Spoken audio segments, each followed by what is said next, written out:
अजित पवारांच्या विमान अपघातानंतर व्हीएसआर वेंचर्स कंपनीला विमान वाहतूक संचालनालयाने मोठा दणका दिला. व्हीएसआर वेंचर्स कंपनीकडे असलेल्या सर्व लेअरजेट विमानांच्या उड्डाणांना मनाई करण्यात आली आहे. अजित पवारांच्या विमान अपघातानंतर व्हीएसआर कंपनी आणि त्यांच्याकडे असलेली लेअरजेट विमानं या संदर्भात अनेक उलटसुलट चर्चा सुरू होत्या.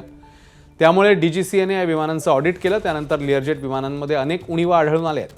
त्यामुळे व्हीएसआर वेंचर्सच्या 4 लेअरजेट विमानांच्या उड्डाणांना आता मनाई करण्यात आली.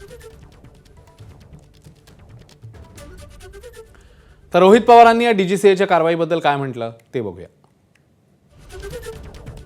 या कारवाईबद्दल रोहित पवार म्हणतात, व्हीएसआर कंपनी कुठलेही नियम फॉलो करत नाही. अत्यंत मनमानी पद्धतीने असुरक्षितपणे विमान उडवत असल्याचा मुद्दा आम्ही वारंवार मांडत आहोत.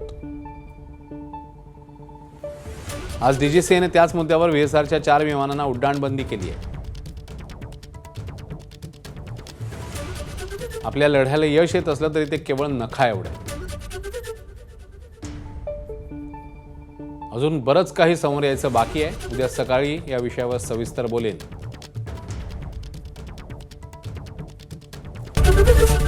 एबीपी माझा, उघडा डोळे बघा नीट.